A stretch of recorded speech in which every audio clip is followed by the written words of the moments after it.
We will be talking about the brotherly shove, how it operates, how to stop it. We're also going to be looking at bad officiating. So if you're interested in any of those, welcome. We do 2 segments every week. We release them on Wednesdays and Fridays. So if you don't want to watch the whole podcast episode, you just want to watch the segments, you can wait till then. But you're not going to know how to stop the brotherly shove until then. So that sucks. All right. Hell yeah. Ready, B? Let's get right into it. So the brotherly shove has become one of the most lopsided plays that has to be in NFL history. We did take some time going over reviewing tape, so we know a little bit what we're talking about here. We know the coaching points here. Hell yeah.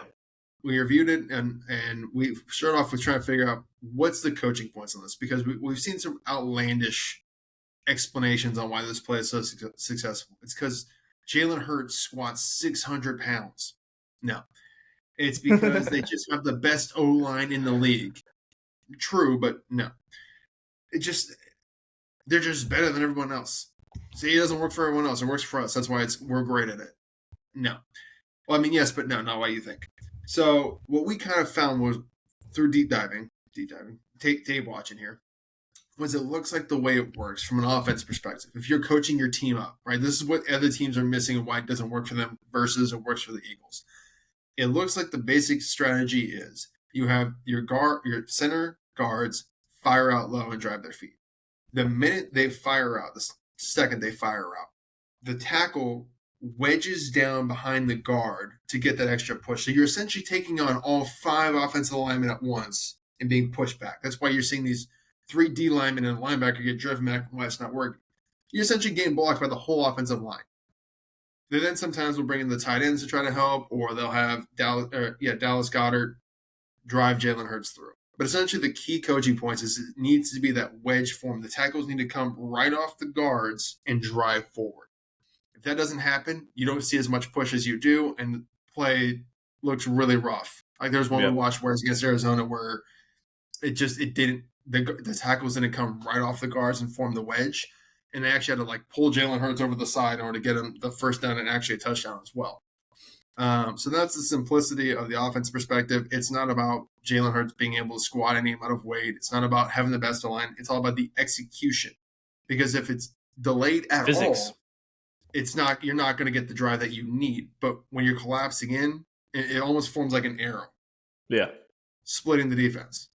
So that's why you're seeing these guys coming over the top. It doesn't work. It doesn't matter. You're putting your 3 biggest, heaviest dudes right there. You're getting pushed by 7 dudes, essentially. 7 dudes versus your 3, maybe 4. The math ain't mathing. Yep. B, I don't know if you want to – that's the offense perspective. I'm coaching my team up. That's what I'm telling.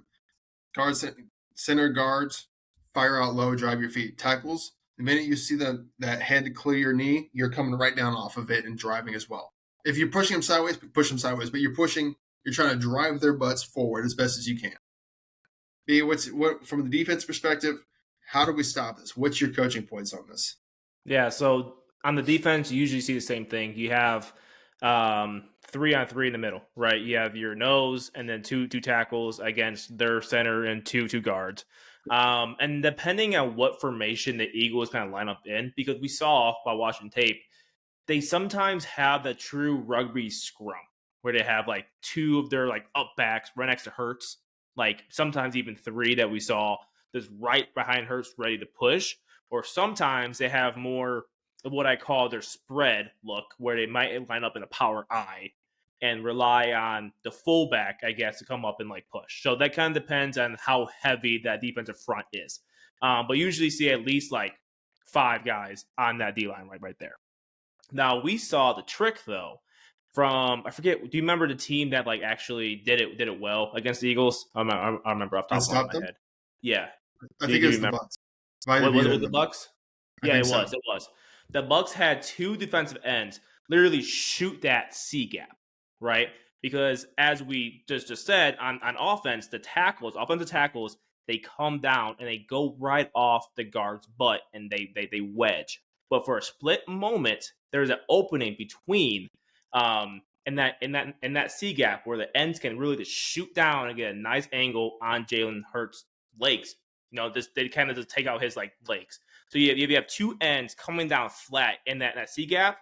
You really either A, hit Hurts, or B, hit someone into Hurts, like maybe one of those like up backs or something like that. Going over top doesn't really work, right? So you have your linebackers going over top. They're losing their feet. They're not getting a push. The Eagles, they're coming out low and just like kind of driving off that ball. But as we saw, the defense has a free hat, and that's the safety back there. So if you have the DN shooting that C gap, coming down low, and hopefully taking out Hurts' legs, then you also have the safety coming downhill and playing cleanup.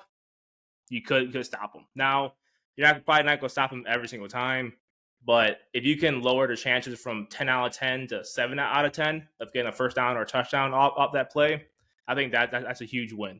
But Yeah. Yeah, and to drive your point home a little bit further, like the coaching points for the defense, what we would probably say is we were mentioning the C gap. So the A gap is the gap between the center and guard. The B gap is the gap between the guard and tackle, and the C gap is the gap between the tight end. I'm sorry, the tackle and the tight end. Now, like we kind of mentioned with the coaching points of the wedge, it's going to be that you can try to get there. We saw a couple teams do, like the Bucs as well. They try to crash the tight end down as well to try to just wash it all out. You need your ends to line up, and what we would recommend probably doing is I wouldn't even bring a DB out there. I'd go 6 defensive linemen, 5 linebackers, because we discussed it.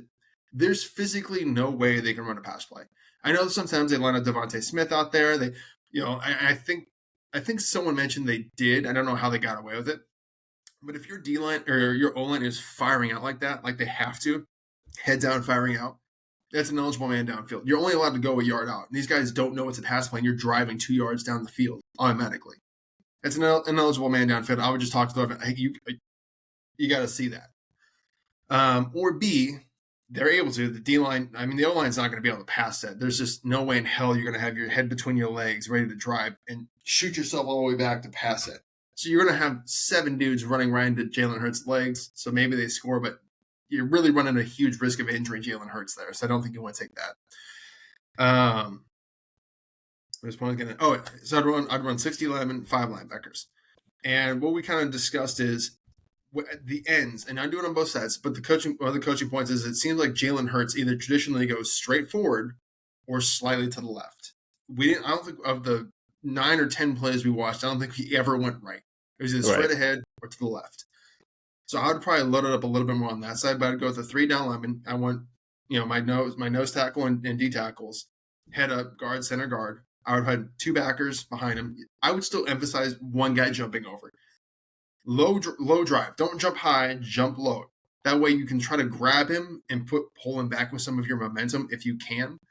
But either way, you need to slow that wedge down. Because if you're just getting your D-line blown up anyway, you're not going to have the time for your ends to crash. So you need to stop that wedge momentarily. Then from the end perspective, primarily the right end is the biggest one here, because this is where, like I said, he runs to his left, offensive left, defensive right. Your defensive right end needs to line up, head up the tight end. You need to cross-face rip. You need to get skinny, get those shoulders turned, give that tight end your back, and you need to go down the line. Mm-hmm. If you do that, you're running right into Jalen Hurts' legs, which we did see. Oh, I'm sorry. Did you want to? Oh, I was going to make a quick point, too. Yeah. And sometimes, based off the personnel the Eagles have they have a offensive lineman playing that tight end spot. Mm-hmm. So if you can really beat him to that C gap and really cross his face and dip and rip and just go flat down that line, you can make that play. Sometimes they have Goddard there, depending on what their spread look or their like scrum look, what I call it. But usually you have a 300-pound guy playing tight end right there. You can probably beat him. Yeah, I agree. So like I said, if you're giving your back, all he's gonna do is push your back right into the play anyway. Perfect. That's what you need. Give him your back, come down the line, you're getting right into Jalen Hurts' legs, which we saw the 49ers do in the NFC Championship game. Well, that was one of the plays we did watch, and the right end did do that. He beat the tight end, gave him his back, wrapped up Jalen Hurts, but Jalen Hurts is a big boy. This is where the legs do come into a role here. And he was still able to be pushed into the end zone because it was literally just essentially that one defensive end versus Jalen Hurts. Jalen Hurts and Dallas Goedert, the tight end. If you go with what we were saying with 3D linemen, center guards, 2 backers. That's 5 guys right there. I would go with another end and 2 backers to that right side. That's 8 of your players right there because it's primarily where they want to run. And I would try to keep them honest. I would go with another two D linemen and a backer to the left side as well, with a safety playing within 5 yards of the line of scrimmage. That way, or safety type, linebacker type. That way they can patrol and just watch. Okay, Jalen Hurts went to the right, went to his left. I'm going to my left, and I'm trying to fill in and help fill the hole. Because again, we saw once that defensive end for the 49ers got there, if there was anyone, if Talanoa Hufanga was just a little bit quicker to reading where it was and reacting, that play stopped for no gain. But because he was late, he was able to fall into the end zone. Because it's, like I said, essentially just the defensive end versus Jalen Hurts. Yeah. So you need to have the reinforcements filling in. So the defense end goes first. And we even kind of discussed running a little bit like a field goal block. Like what we saw with the Patriots, with Bill Belichick did with one of the special teamers where they ran down the line, timed it up, and attacked the backfield. You can also do a similar thing like that. But you need to fill that hole that's going to be created on that defensive right side, offensive left side. That, again, the success rate of this probably takes the play down to about 70%, which is a huge improvement over the 100% it is right now. But there is a way to stop it. The defense just needs to execute correctly.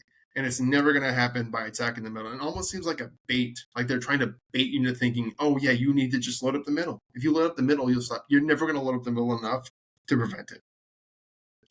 So you need, again, go on. Kind of expand on that note about like the safety too. My coaching point for him, I will line him up at right at like linebacker depth, like a little bit behind like that mic right there. And whatever open gap he sees, he has to go like shoot now. Because whatever hole there is and that huge wedge they have is likely where Hurts is going to end up going, right? I think watching the film, I don't think he dictates before the play where we go. He kind of just like feels like he might look like pre-snap. Okay, he might have a gap here. But as you're going in that wedge, you will naturally kind of flow where that open gap is at. Like you kind of just you just kind of like move to it. My own thoughts. So any open hole, I'm seeing as like a safety. 3 yards deep. I'm shooting now. Go. Well, I wonder if he isn't coached to go to the left side because when we watched it, we always noticed whenever they were running like we're having an extra fucker around, like a receiver over here, we're doing this over there. I think at one point they literally had like a wing, a tight end, and a receiver, like a bunch set almost. But it was always to the right side. The left side was consistent. It was always center, guard, tackle, tight end. That was it. The tight end might change in between it being like Dallas Goedert or a different tight end or an O-lineman they brought in. But it was always consistently those three. And I wonder if that's because the idea is to collapse that left side, right side of the defense down. So Jalen Hurts has a pathway there versus ever going to the right side because you're not going to run it with Devontae Smith being the end of the line. He's just not going to collapse it down.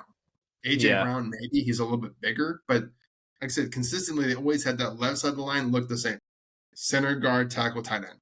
Tight end changed, personnel changed, but it was always that same setup. They never fucked with that side. It was always the right side they fucked with. That makes sense. Also, I wanted to ask you about the safety. So in that case, would you cheat the safety over to the defensive right side? Like he's, maybe a yard or two behind the linebacker, but would you cheat him over to maybe over play side guard, or would you keep him head up on the center? I would put him almost like just like an A gap shade.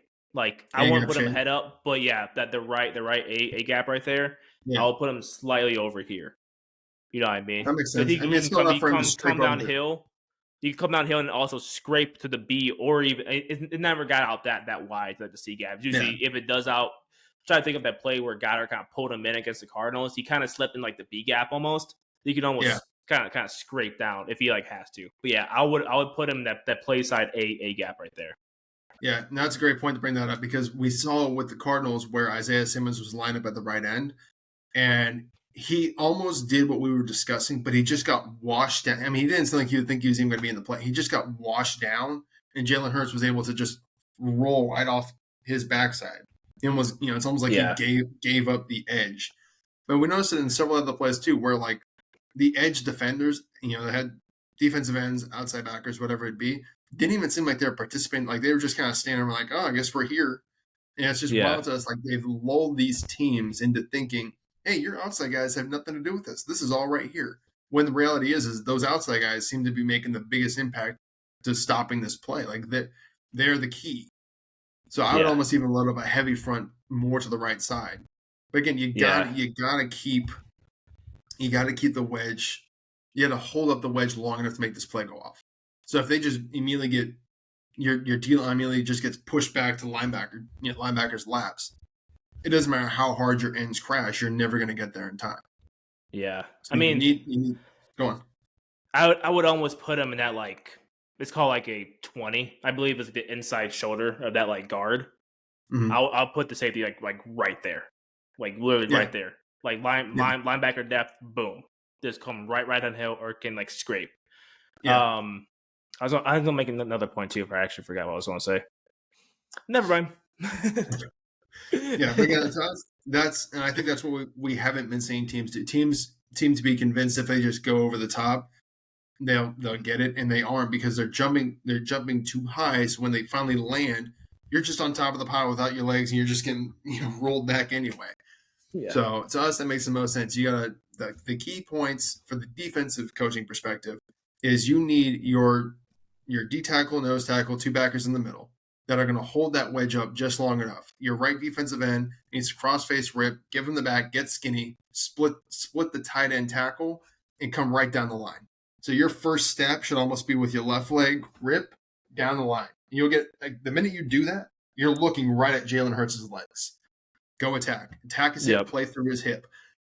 The safety backer need to come through and fill that gap after.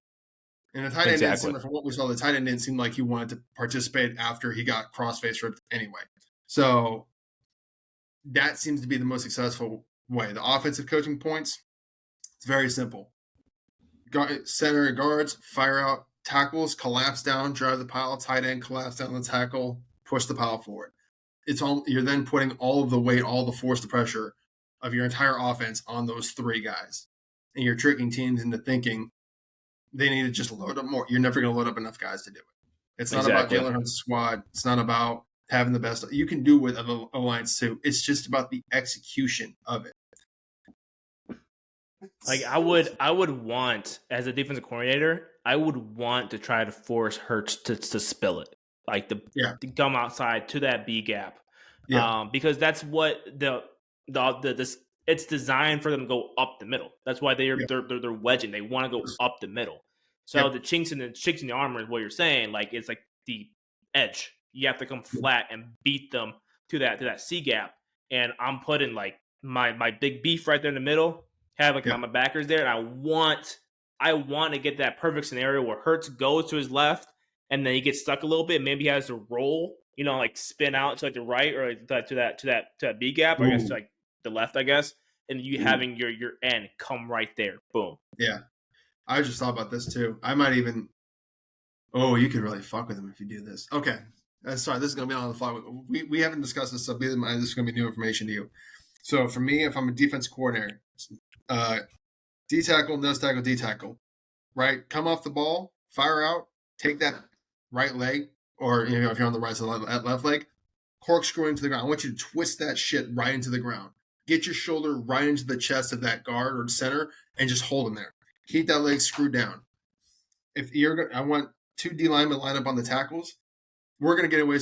There's some bullshit that clearly happens. We saw a couple where it was like that's clearly an illegal formation. Oh, that's clearly what was it we saw? Oh, cutting back into the. There's some bullshit that goes on to this play that obviously is never going to get called because it's just a big clusterfuck. So I would have my two extra D tackles that got lined up there on their tackles. We're going to hold the shit out of them. Once you firing out low, I want you grabbing their chest and just keep driving. You're not trying to make a play. You're trying to take those tackles out of the play entirely. I want them gone. Blow them the fuck up. Just get low, grab and drive. Don't let them collapse down, essentially is what the goal of that play is there. Then that way your wedge gets a little bit more time. And now, again, you've got three guys on three guys instead of three guys on five guys. But that'd be my coaching points with the D-line. If you're on the guard, if you're on the center, you're on the guard, corkscrew that back leg. Dig it into the ground. You can't see what I'm doing. Twist that shit into the ground. Give them your shoulder.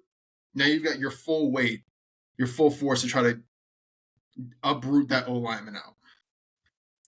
D lineman on the tackles, hold them. Pull them back. Don't let them collapse down. Do what you got. Pull them off the pile if you need to.